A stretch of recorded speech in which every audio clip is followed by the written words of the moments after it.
I really hate the trip, but I gotta low. As they croak, I see myself in the pistol smoke. Fool, I'm the kind of G the little homies wanna be like on my knees in the night, saying prayers in the street light.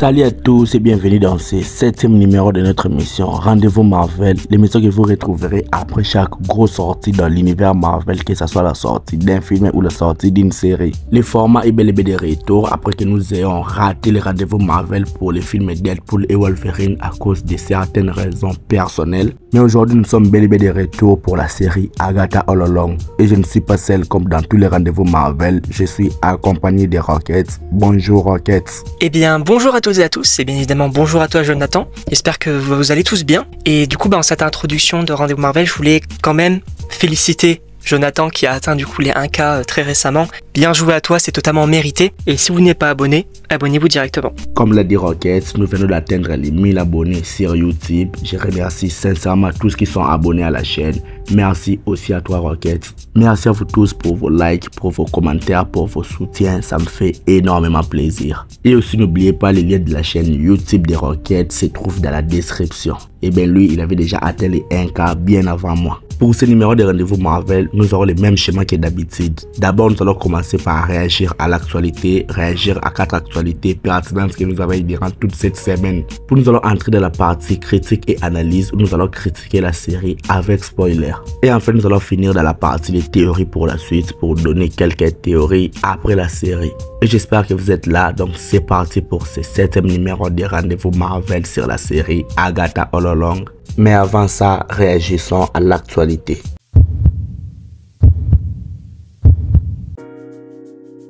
Nous allons réagir à 4 actualités pertinentes qu'on a eues durant cette semaine avant d'entamer la critique de la série Agatha All Along. Déjà, c'est officiel, il faut savoir que 2025, c'est l'année où Marvel revient en force. Car c'est désormais officiel, en 2025, nous allons avoir 3 films et 6 séries qui viennent d'être officialisés. Déjà, nous allons avoir Your Friendly Neighborhood Spider-Man le 25 janvier, Captain America Brave New World le 12 février, Daredevil Born Again le 4 mars, Thunderbolts le 30 avril, Ironheart le 24 juin, les films Les 4 Fantastiques le 23 juillet, Eyes of Wakanda le 6 août, Marvel Zombies le 25 octobre et la série Wonder Man le 25 décembre. Parmi tous ces projets de 2025, dis-moi donc quel est le film qui te hype le plus et la série qui te hype le plus. Alors moi c'est vrai que concernant du coup cette liste un petit peu de films et de séries, pour revenir sur ça, c'est vrai que là on sent que la volonté du patron de Marvel c'est de ne plus privilégier Disney+, donc de tout sortir d'un coup et de se focaliser donc sur le cinéma pour une plus grande rentabilité.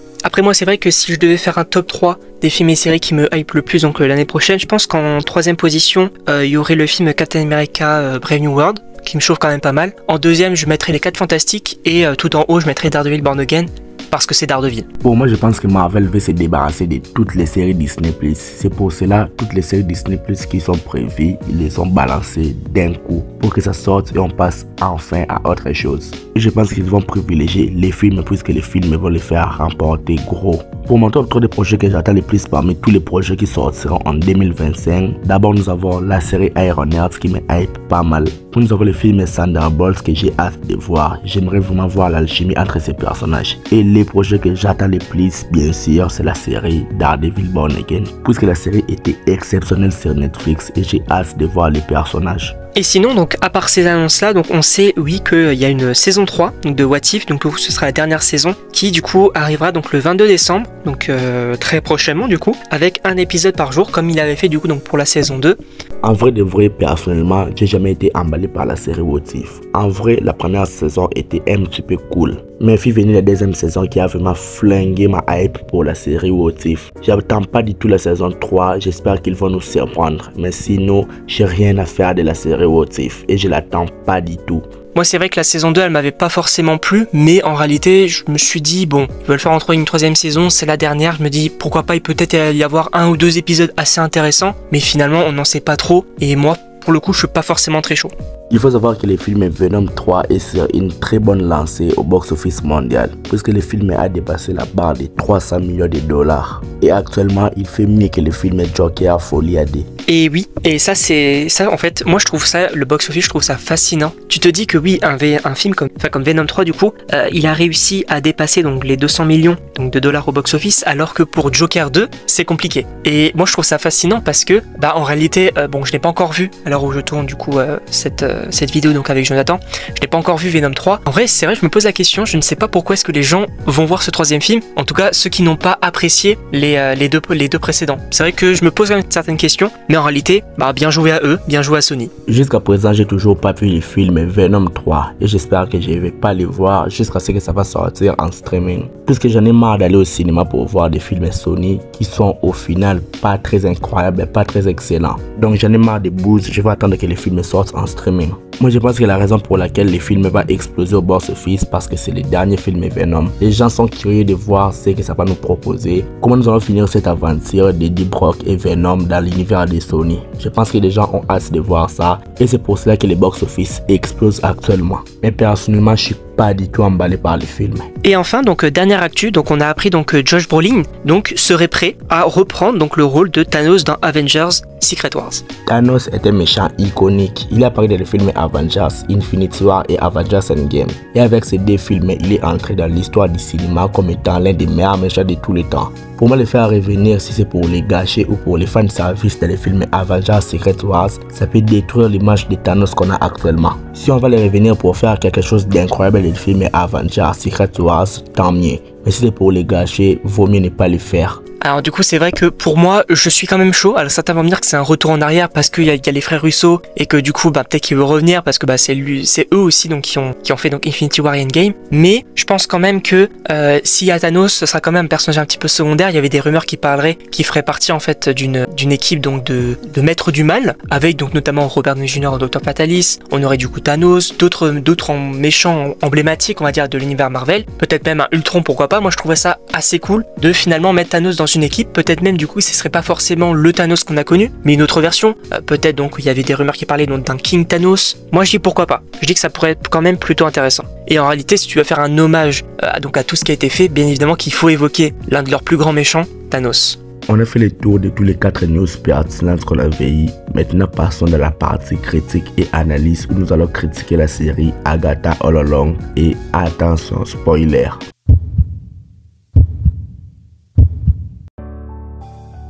D'une manière générale, que penses-tu de la série Agatha All Along?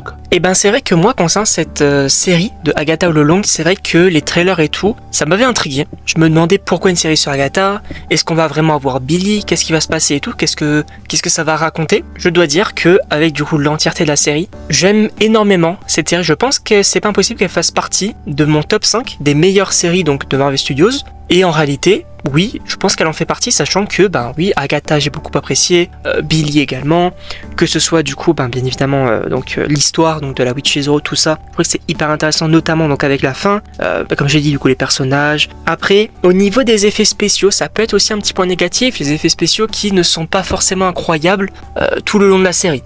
Voilà, je pense notamment au combat de fin, entre guillemets, du coup, de l'épisode 8. Je ne trouve pas ça fou, en tout cas visuellement, voilà. Donc, il y a quand même quelques petits défauts, mais en globalité, je trouve que c'est génial. Et il y a également une autre chose à notifier également, la musique. La musique est tout simplement incroyable, selon moi. Pour la série Agatha All Along, c'est une série que j'attendais pas mal et j'avoue, je n'ai pas été déçu, notamment par son écriture, ses personnages très développés, les mystères, les surprises. Et c'est la série Marvel Studios qui essaye de prendre le plus de risques et ça, j'ai un petit peu kiffé. On peut notamment parler du scénario qui est très bien construit, des personnages qui sont très bien écrits. Et j'avoue, je me suis vraiment attaché aux personnages. La mort de certains personnages comme Alice, comme Lilia, ça m'a vraiment touché. Et je pense que c'est le point fort de la série. Ça a vraiment su me faire attacher aux personnages, bien que je ne les connaissais pas. Maintenant, je me suis attaché et leur mort m'a vraiment touché. Je pense notamment au personnage de Lilia. Il y a aussi Jennifer Walters que j'aime beaucoup. Mais mis à part ça, je trouve que les effets spéciaux c'était bon au début, mais vers la fin de la série, je trouve que c'est devenu un peu dégueulasse. Mais dans la globalité, je trouve que c'est un petit peu bon, les effets spéciaux, les décors est un peu réussi. La route, les herbes, la boue, les arbres et tout ça, je trouve que c'était un petit peu stylé, même s'il y avait quelques erreurs des effets spéciaux.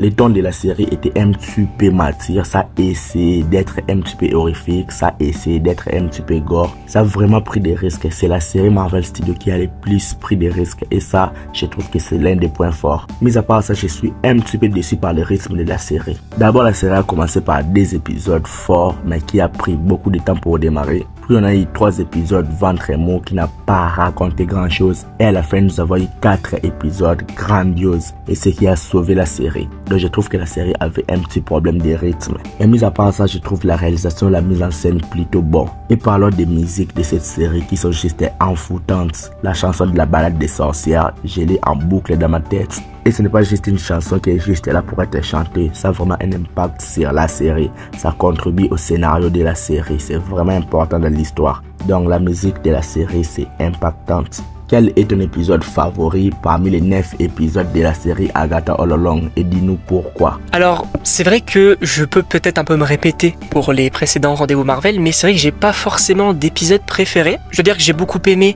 le début de la série, également la fin. Et en réalité, s'il y a un épisode peut-être entre le début et la fin qui m'a peut-être un peu marqué, c'est l'épisode 7, avec donc notamment Lilia. Cet épisode-là, du coup, j'ai trouvé hyper intéressant, donc pour raconter l'histoire de Lilia, pour comprendre un petit peu tout ce qui s'est passé et tout. Je trouve qu'il est très bien construit. Donc vraiment cet épisode-là, il est à mentionner parce que pour moi, il est vraiment très bon. Bon, pour moi, j'ai pas un seul épisode préféré dans cette série. Pour moi, à partir de l'épisode 6 jusqu'à l'épisode 9, ce sont des très bons épisodes. Nous avons l'épisode 6 avec l'histoire de Wiccan, l'histoire de Billy Kaplan. Puis nous avons l'épisode 7 qui est pour moi le meilleur, qui est au-dessus de tout. L'épisode centré sur le personnage de Lilia Caldery, qui en termes de mise en scène, en termes de réalisation, c'était vraiment un banger. Pour nous avons l'épisode 8 que j'ai un petit peu moins kiffé par rapport aux autres, mais que j'ai quand même apprécié. L'épisode où on voit la fin, où on voit la mort d'Agatha Harkness, où on voit les révélations sur quoi la rousse a été créée par Billy. Puis nous avons l'épisode 9 où on rentre un petit peu dans le passé d'Agatha et son fils, et ça c'était magnifique. Parmi ces 4 épisodes qui sont les meilleurs de la série, si je devais choisir un, je choisirais plutôt l'épisode sur Lilia, qui était vraiment un banger au niveau de la mise en scène. Et la mort de Lilia, ça me choque toujours autant. On t'aime Lilia Caldery. Quel est ton MVP de la série, genre ton personnage favorite, et dites-nous pourquoi. Je vais pas être forcément très original, je vais pas dire Agatha, mais je vais peut-être dire Billy, parce que c'est vrai que Billy, je trouve hyper intéressant, ce côté de est-ce que je suis William, est-ce que je suis Billy. En réalité, je suis extrêmement puissant, mais je contrôle pas forcément mes pouvoirs quand j'ai quand même créé la Witch's Road. Il est quand même très puissant, il n'a pas l'air du coup de maîtriser ses pouvoirs, mais en réalité, moi je suis extrêmement chaud de le découvrir, enfin en tout cas de suivre du coup son évolution dans la MCU. C'est vrai que j'ai beaucoup apprécié ce personnage-là. Il y a également, alors oui, Agatha en soi, j'ai bien aimé notamment ce côté un petit peu, je ne me contrôle pas forcément de ma méchanceté et tout, j'ai bien aimé, mais Billy reste pour moi mon personnage préféré, sachant que on peut également du coup évoquer la mort, et pour moi c'est hyper intéressant, parce que oui on dit en fait c'est juste une entité, elle est vraiment méchante, mais je pense qu'il faut aussi se rappeler que la mort, peut-être qu'elle n'a pas voulu l'être, peut-être que c'est un devoir qu'elle doit faire, mais à contre-cœur aussi. Donc il y a aussi ce côté-là qui peut être, selon moi, hyper intéressant. Et c'est vrai que concernant le sabbat, assez mitigé, parce que d'un côté j'aime bien l'idée qu'il y ait quand même des morts, ce que le MCU a quand même du mal à faire en ce moment, mais on se doutait en tout cas que Agatha et Billy allaient survivre. Bon, après c'est vrai que les morts, il y en a quelquefois qui ne sont pas forcément très mémorables. Je pense notamment, alors je me souviens plus de son nom, je crois que c'est Alice. Alice, sa mort elle est un petit peu nulle, c'est-à-dire que tu attaques Agatha alors que tu sais qu'elle va voler tes pouvoirs. Bon, à un moment donné, voilà. Globalement, il y a quand même, par exemple, celle de Lilia, que j'ai bien aimée, celle de Sharon, qui quand même un peu m'a marqué, parce que quand je l'ai vue morte, je me suis dit, est-ce que tout le monde va mourir? Qu'est-ce qui se passe? Est-ce qu'elle est vraiment morte? C'était plutôt intéressant selon moi, ce côté-là, dès le début de la série. Bon, pour moi, mon personnage préféré dans cette série, ce n'est pas d'une manière objective, mais c'est subjectif. C'est le personnage de Jennifer Kyle. Déjà que j'adore l'actrice, sa chère Jamata, je l'adore vraiment. Bien que dans cette série, il n'a pas été assez développé, mais quand même, j'ai kiffé son personnage. Il n'est pas mort et ça, j'ai beaucoup kiffé. Et c'est le premier personnage qui a fait la mention du personnage de Mephisto dans les MCI. Rien qu'avec ça, il est à féliciter. Ce n'est pas d'une manière objective, mais c'est subjectif. J'ai J'ai beaucoup apprécié les personnages de Jennifer, je ne sais pas pourquoi, et je ne voulais pas du tout qu'elle meure à la fin de la série. Donc pour moi, mon MVP, mon personnage préféré, d'une manière assez objective, c'est le personnage de Jennifer. Pour moi, dans cette série, je trouve qu'on a encore exploité la psyché du personnage d'Agatha. La série a vraiment humanisé les personnages d'Agatha Harkness. Elle n'est pas juste la méchante qu'on connaît, elle est une mère qui a donné à la mort du travail de récolter toutes les âmes des sorcières qu'elle tuait pour qu'elle ne puisse pas prendre son enfant. Je trouve qu'elle est d'abord une mère avant d'être la sorcière manipulatrice qu'on connaît aujourd'hui. Et cette série a vraiment humanisé les personnages. Pour moi, je pense que les personnages de Billy Maximoff est les personnages les plus développés, les plus intéressants à suivre dans cette série. Déjà, on a découvert son origin story qui est vraiment intéressant, même si ça avait fuité avant la sortie de la série. Surtout la révélation sur quoi il a créé la route, ce qui a causé la mort des personnages comme Sharon Davis, Alice ou Lilia Calderi. Je trouve que c'était vraiment un petit peu choquant. Et ça montre à quel point le personnage est vraiment puissant. Pour moi, je pense que si on n'avait pas eu de Funko Pop qui nous a spoilé que Rio Vidal sera la mort, je trouve que ça aurait pu être la révélation du siècle. La révélation était très bien faite dans un très bon épisode, d'une manière très bonne. Et je trouve que l'implication du personnage dans la série, l'introduction de l'entité cosmique est plutôt cohérent, bien fait, bien mené. Et je félicite Marvel pour ça. Ils ont vraiment introduit une entité puissante dans une série moins entendue et je trouve que c'est plutôt réussi. Et parlons justement de l'actrice Aubrey Plaza qui incarne les personnages à la perfection. Surtout son alchimie avec les personnages d'Agatha Harkness, c'était vraiment intéressant. Pour moi, je pense que l'alchimie entre les personnages était cool jusqu'à ce que quelques éléments, quelques morts puissent nous gâcher ce groupe. Mais j'avais trouvé la réunion plutôt cool, plutôt sympa. Ça nous a introduit des personnages que je kifferais revoir, même si certains sont morts. Mais ça nous a introduit des personnages qu'on s'en rappellera toujours, des personnages comme Lilia, des personnages comme Jennifer. Et j'espère que c'était des très belles ajouts pour la série Agatha All Along. Quelle est donc selon toi la plus grande qualité de la série? La plus grande qualité de la série selon moi, alors je pense qu'il y en a deux. Il y a le côté magique qu'on n'a pas forcément trop évoqué du côté du MCU, c'est-à-dire que oui, les magiciens et sorciers qu'on a, c'est par exemple du coup Doctor Strange et Wanda, mais ils sont entre guillemets de jeunes novices dans le MCU et ne connaissent pas forcément tout, même si du coup Doctor Strange maintenant connaît de plus en plus de choses et également Wanda avec le Darkhold. Mais là où le Agatha c'est hyper intéressant, c'est qu'elle est là depuis plusieurs siècles et donc elle a une connaissance de la magie qu'on n'a pas forcément et elle peut apporter quelque chose notamment avec Billy. Donc ça je trouve plutôt cool. Et il y a également du coup les rebondissements. Les rebondissements que moi je ne m'y attendais pas forcément, notamment par exemple la mort. Alors la mort oui on le savait, mais je dois dire que si j'avais pas vu que donc les rumeurs et même du coup les scoopers qui en parlaient, je pense que j'aurais été surpris. Il y a également donc bien évidemment Lilia, que ce soit également Billy qui crée la Witch's Road, je m'y attendais pas du tout. Donc je trouve ça vraiment cool et je trouve que c'est vraiment une qualité. Pour moi la plus grande qualité de la série c'est les personnages de Billy Maximoff ou Billy Kaplan. Pour moi c'est lui l'âme de la série. Tout part de lui, que ce soit la route, que ce soit les mystères, tout plane au-dessus de Billy. Il a volé la vedette au personnage d'Agatha Harkness qui est le propriétaire de la série. La route a été créée de toutes pièces par lui et le sort qui a libéré Agatha Harkness vient aussi de lui.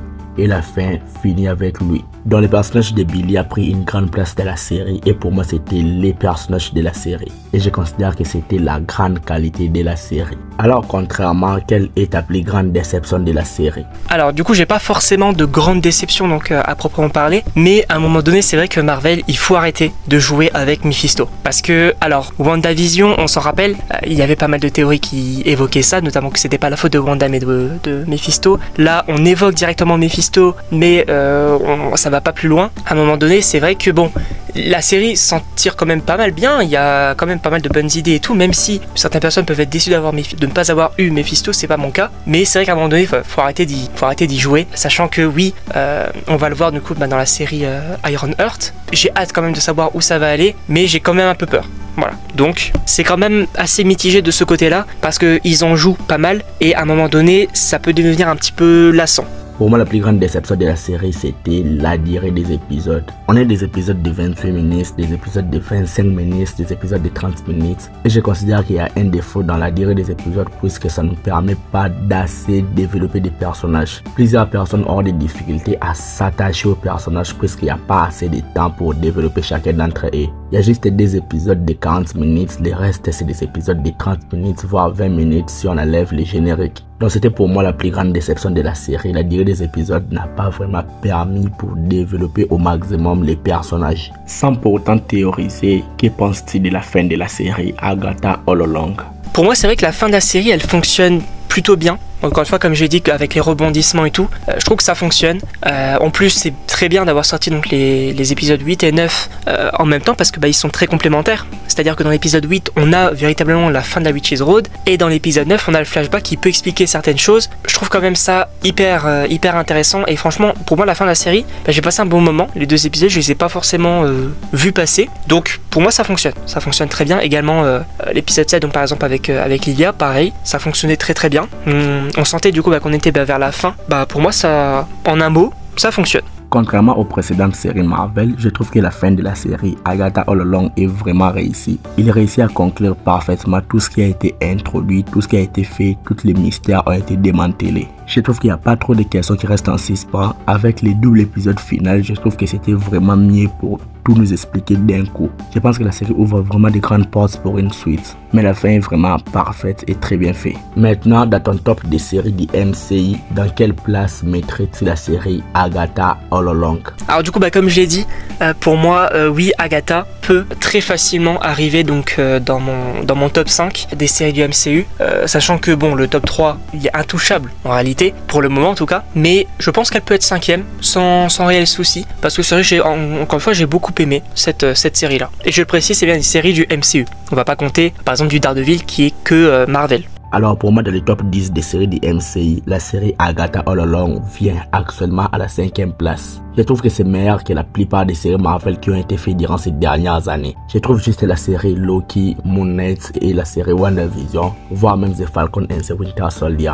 Je trouve que la série Agatha All Along est meilleure que les restes de toutes les séries Marvel. Donc pour moi, elle rentre facilement dans les top 5 des séries Marvel puisque c'est une série qui nous a vraiment surpris. On s'attendait à rien et on est surpris.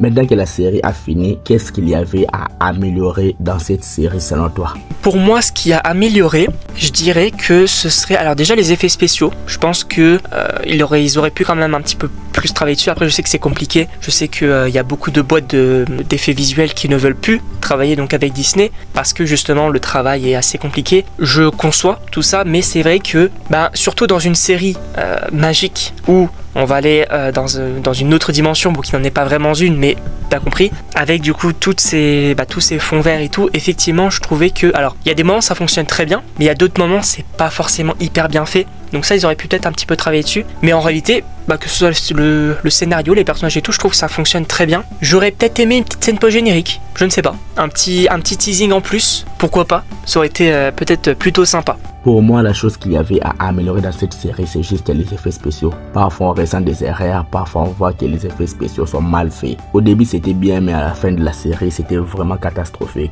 Donc la chose à améliorer, c'est les effets spéciaux et d'augmenter la durée des épisodes puisque c'est trop court. Maintenant, pour finir, parlez-nous rapidement de la série Agatha All Along pour passer enfin dans la partie théorie. Moi, en réalité, donc si j'ai un truc à dire, c'est que oui, cette série, elle est très bien et tout. Et pour le coup, je trouve que ça apporte quelque chose au MCU, ce qui n'est pas forcément le cas de toutes les séries du MCU, où de temps en temps, tu peux te dire pourquoi faire. Là, je trouve que ça fonctionne. C'est vraiment bien, selon moi. Alors oui, la série n'est pas parfaite non plus, il faut le rappeler. Mais effectivement, ça apporte une évolution à certains personnages. Ça apporte également de nouveaux personnages, notamment Billy, qui selon moi peut être un petit peu l'un des piliers pour le futur des MCU avec du coup les Young Avengers, que j'ai d'ailleurs extrêmement hâte. Alors pour moi, la série Agatha All Along, c'est une série cool qui a su développer des personnages. C'est une série qui m'a surpris et ça rentre facilement dans les top 5 des séries Marvel. Je veux qu'on ait plus de séries audacieuses qui tentent plusieurs choses comme la série Agatha All Along dans les MCU, ça sera cool. J'attendais la série, mais j'avoue que j'ai été un peu surpris. J'avais aucune attente et la série m'a surpris et c'est ce que j'ai vraiment kiffé dans la série. Ça a introduit des personnages attachants, bien que les effets spéciaux étaient un peu amoindris, mais je trouve les mystères assez planants. Donc la série Agatha All Along, ce n'est pas une mauvaise série, c'est une très bonne série et je vous la recommande. Maintenant passons dans la dernière partie de notre rendez-vous Marvel, les théories pour la suite.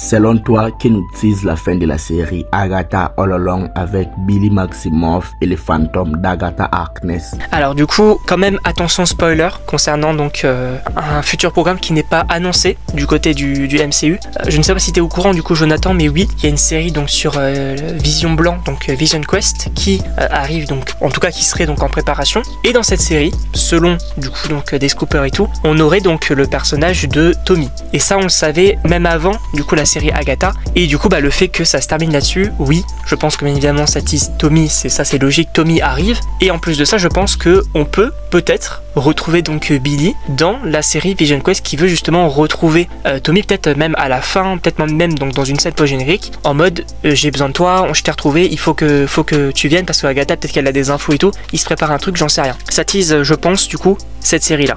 Pour moi, je pense que ça nous tease clairement une série sur les personnages de Billy. Précédemment, avec la série Agatha ne sorte, il y avait des rumeurs sur quoi il y aurait une série où Agatha Harkness va chercher les personnages de Tommy. Et précédemment aussi, avant tout ça, il y avait déjà des rumeurs sur quoi Billy allait avoir une série après la série Agatha. Donc je trouve ça assez cohérent. Les personnages d'Agatha et les personnages de Billy Kaplan vont se rassembler pour aller chercher Tommy Maximoff. Je trouve vraiment qu'il y a une cohérence avec les précédentes rumeurs et je trouve que ça peut vraiment arriver.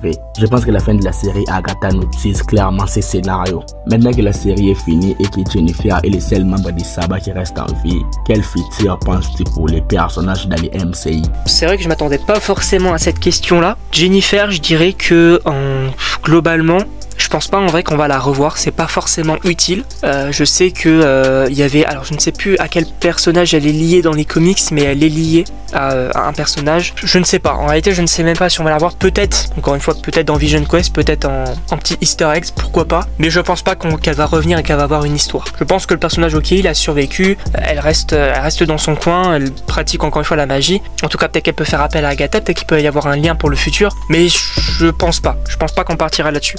Aussi, peut-être qu'il y a encore une fois l'histoire avec Mephisto. Peut-être que peut-être que Mephisto avec les Midnight Suns, tout ça, peut-être qu'elle peut revenir dans ce projet-là. Peut-être en termes d'antagoniste. Ça peut être plutôt sympa, mais je sais pas si elle va revenir en réalité. Précédemment, il y a eu des rumeurs sur quoi les personnages de Jennifer Kale peuvent faire une apparition sur le film Blade. Ce qui est un petit peu bizarre puisque actuellement le film Blade c'est vraiment très incertain. On avait dit qu'on va le voir soit dans un film Blade ou dans un projet sur les Ghost Rider dans les MCI. Ce sont juste des spéculations, c'est très difficile de spéculer où on va voir spécialement les personnages de Jennifer. Mais moi je suis déjà qu'on peut le voir dans le film Midnight Suns, puisqu'il y a vraiment un projet Midnight Suns qui se met en place dans les MCI. Et j'espère que Jennifer Kale, on peut le voir dans ce projet. Sinon, on peut le voir dans un futur projet Ghost Rider ou dans le film Blade. Ce sont les seuls projets où je vois vraiment les personnages de Jennifer Kale apparaître dans le futur du MCI. Maintenant que la série est finie, parlons maintenant du personnage de Wanda Maximoff dans tout ça. À un moment donné, alors, je vois beaucoup, que ce soit des vidéos, des posts et tout sur les réseaux sociaux qui disent que oui, Wanda, elle est morte, faut arrêter et tout. À un moment donné, alors, c'est pas que ces gens sont naïfs, mais quand tu ne veux pas faire, quand par exemple dans un film Ant-Man et la Guêpe Quantumania, où tu ne peux pas faire mourir Hank Pym, et que même Hank Pym bat Kang, tu te doutes bien que Wanda n'est pas morte. Ils ne peuvent pas faire mourir un personnage aussi important, c'est impossible. Et même dans la série Agatha, Marvel y joue. Ils te disent, ouais mais regardez, vous avez un cadavre. Ah non, en fait c'était dans la bulle entre guillemets de Wanda. Donc est-ce qu'elle est morte? Est-ce qu'elle n'est pas morte? Est-ce que ça signe juste tout simplement, selon moi, ça signe tout simplement l'arrêt de cette bulle, que Wanda, oui, soit pas morte justement, mais portée disparue, qu'elle ait arrêté ce sortilège notamment avec le Darkhold. Du coup voilà, je pense que oui, c'est juste donc à la fin donc, de Doctor Strange 2, ce cadavre signifie juste que oui, la personne qui t'a envoûté, elle arrête ce processus, mais bien évidemment qu'elle n'est pas morte. Donc on vous dit oui, il y a un cadavre. Après, plus tard du coup dans la série, t'as Billy qui demande si Wanda est morte, t'as Agatha qui dit oui, non, je ne sais pas. Donc à un moment donné, il faut arrêter. Wanda n'est pas morte, elle reviendra. D'ailleurs, il y a plusieurs scoopers qui en parlent. Il y aurait un film sur Scarlet Witch qui serait prévu. C'est totalement logique parce que le personnage est extrêmement apprécié, tout comme l'actrice. Il faut arrêter. Wanda reviendra, c'est sûr. Pour moi, je pense que la seule raison qui a fait qu'on n'a pas vu les personnages de Wanda Maximoff dans cette série, c'est des problèmes budgétaires, puisque l'actrice Elizabeth Olsen allait demander beaucoup d'argent pour apparaître dans cette série. Donc ça allait faire grimper les budgets de la série. On nous a laissé juste quelques indices, quelques mystères. On nous a rien révélé d'intéressant. Mais puisque les personnages de la mort en personne nous a dit que Wanda est actuellement morte, on peut justement le croire. Même si dans un futur proche, on sait que les personnages de Wanda peuvent revenir à la vie. On ne sait pas comment, mais c'est une certitude. Mais la série nous a pas donné des informations croustillantes sur ça et je trouve ça un peu dommage puisque c'était l'occasion rêvée. Mais normal, ce n'est pas une série sur Wanda, c'est une série sur les personnages d'Agatha. Donc c'est normal qu'on n'a pas eu assez d'informations sur ça. Mais moi je pense qu'on verra trop ou tard le personnage de Wanda dans les MC, il va revenir. Et j'espère que tout ceci, tous ces spin-offs de la série WandaVision va nous amener à un film Scarlet Witch et j'en suis sûr. L'idée de savoir maintenant que le personnage de Billy a créé spécialement de toutes pièces la rousse des sorcières avec ses pouvoirs, a-t-il atteint le niveau de Wanda Maximoff car elle aussi a créé les X? Est-ce que leur pouvoir peut correspondre actuellement où Wanda est bien au-dessus? Pour moi non, pour une simple et bonne raison, c'est que Wanda elle a réussi à contrôler une ville entière. Et du coup, alors pas forcément à arrêter leurs pensées, mais à penser comme elle voulait qu'ils pensent finalement. Et justement, chacun jouait son rôle, bon sauf Agatha, mais chacun jouait son rôle à la perfection. Même si du coup ils continuaient de penser, mais ils n'étaient plus maîtres de leurs mouvements, de leurs paroles. Là où Billy, alors je ne sais pas si il les a juste emmenés dans un souterrain de Agatha et que au final ils contrôlaient peut-être juste leur esprit, je ne sais pas. Il y a quand même eu des morts et tout. En réalité, Billy, oui, on sait qu'il est extrêmement puissant, mais il ne contrôle pas forcément sa puissance. Par contre, quand il contrôlera sa puissance, là on peut avoir Wanda qui lui dira oui t'es puissant et je suis fier de toi. Voilà. Mais je pense qu'il faut attendre qu'il soit véritablement adulte, qu'il apprenne un petit peu sa magie. Pour moi c'est un petit peu comme Wanda finalement donc dans Avengers l'Âge d'Ultron, c'est-à-dire que oui elle contrôle sa magie mais pas totalement. C'est-à-dire que quand du coup son frère meurt, et ben elle est totalement détruite et elle ne contrôle plus ses pouvoirs et là elle pulvérise tout. Donc il y a peut-être cet aspect là aussi. Donc pour moi non, il n'atteint pas le niveau de Wanda pour le moment, mais il pourra l'atteindre dans le futur. Pour moi, actuellement, je pense que le personnage de Billy Maximoff est bien plus puissant dans ce qu'il a fait que les personnages de Wanda. Wanda a été poussé par les chagrins et n'a pas créé une ville de toutes pièces. Il a juste modifié la réalité. Il y avait les mêmes personnes, il y avait les mêmes maisons, il a juste modifié la réalité. Et ça, il a été poussé par les chagrins de la mort de Vision. Ce qui est contrairement à Billy Maximoff, puisque inconsciemment, il a créé toute une route bien réelle, bien physique, avec toutes ces épreuves, avec des arbres, des bouts, la route, etc. Et ça à partir de rien. Et ça, il a aussi fait de manière inconsciente. Donc ce qui prouve qu'à terme de puissance, Billy est bien plus puissant que les personnages de Wanda actuellement. Puisque de manière inconsciente, il a fait toutes ces prouesses, toutes ces grandes choses. Imaginez alors s'il venait actuellement à contrôler toute l'étendue de ses pouvoirs, ça sera énorme. Donc pour moi, Billy Maximoff est actuellement plus puissante que Wanda Maximoff. Et je trouve la création de la Rose bien plus impressionnante que la création du X. Maintenant, nous allons proposer chacun des de nos théories pour finir cette partie. Et cette fois-ci, c'est moi qui vais commencer. Moi, je vais parler du personnage de Tommy Maximoff. On sait tous que Billy Maximoff a transféré l'esprit de son frère Tommy dans le corps d'un enfant. Et la mission sera de retrouver cet enfant. Pour moi, je pense que Tommy, inconsciemment, avec toute la puissance, toute la vitesse qu'il a reçue, avec les troubles qu'il aura comme Billy, quand il ne va pas savoir qui il est réellement, je trouve qu'avec sa vitesse, il va faire des dégâts. Afin que les personnages de Billy les retrouvent, je trouve que Tommy va faire quelques dégâts, il va tuer quelques personnes inconsciemment avec sa vitesse qu'il ne contrôle pas. Et ça, je pense que ça peut arriver dans une série sur les personnages de Billy qu'on a parlé précédemment. Là, je trouve que le retour de Tommy est déjà officiel, mais quand on va le retrouver, on va retrouver un homme brisé qui ne sait pas qui il est et qui inconsciemment avec ses pouvoirs, il va faire des tas de dégâts. Alors, pour ma première théorie, je dirais, on reverra Billy et Agatha dans... Enfin, s'il y a un film sur Scarlet Witch qui est prévu, on les reverra dedans. Pour justement peut-être... alors pas forcément retrouver Wanda, ça peut être une quête aussi. Peut-être que même ce serait la quête de Tommy, du coup. Peut-être que Billy du coup n'en a rien à faire de Wanda, mais Tommy peut-être est plus attaché. Peut-être qu'il se pose un peu plus de questions aussi, je ne sais pas. Et du coup peut-être que Tommy va dire non mais il faut qu'on aille retrouver maman. Là c'est urgent, faut qu'elle nous explique, il faut qu'on soit avec elle et tout. Ça peut être plutôt intéressant finalement. Mais évidemment je pense que ces trois personnages là, donc Agatha, Billy et Tommy, seront dans le film Scarlet Witch si bien évidemment il est prévu. Et en plus de ça je pense qu'ils seront... Non peut-être pas tous les trois. En vrai je sais pas, ça dépend si Vision Quest sort avant les prochains films Avengers ou pas. Il y avait des rumeurs comme quoi, oui, Agatha serait dans Avengers Doomsday, tout comme Wanda, mais comme elle est en version fantôme et qu'il y a Billy qui l'accompagne, si on n'a pas forcément... Alors après, ils peuvent peut-être du coup être à la recherche de Tommy et qu'au final, boum, il y a des événements de Avengers et que du coup Vision Quest se déroule peut-être entre les deux Avengers, peut-être après et tout, ok, pourquoi pas, mais pour moi, c'est pas impossible que ça arrive de cette manière-là. Et pour ma deuxième théorie sera sur Mephisto. On sait tous qu'on a mentionné Mephisto. Et pour ma deuxième théorie sera de Mephisto. On a mentionné Mephisto par Jennifer dans cette série, mais bémol, il n'est pas apparu dans cette série. C'est juste un teasing pour nous teaser que les personnages existent bel et bien dans l'univers Marvel. Et j'espère que dans un projet sur Billy et Agatha, on peut les voir. Bien qu'on va bientôt les voir dans la série Ironheart, mais je trouve qu'il va vraiment être développé dans une série sur Billy et Agatha. Donc je pense aussi que le teasing de la fin de la série Agatha peut nous teaser que dans un futur projet, on va bel et bien voir les personnages de Mephisto, puisque dans ceci, il a déjà été mentionné. On va le voir brièvement dans la série Ironheart et il va vraiment apparaître dans la série sur Billy avant d'apparaître vraiment sur les films sur la Scarlet Witch.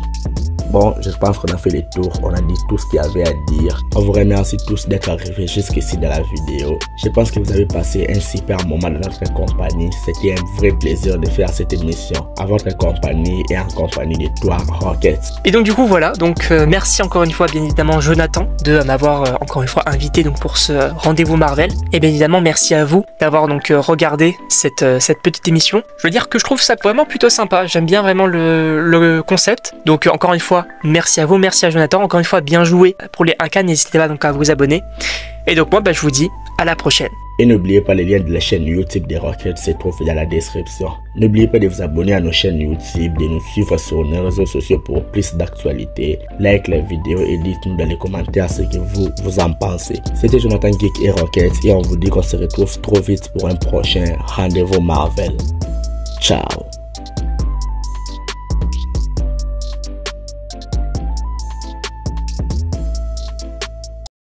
I really hate the trip, but I gotta know.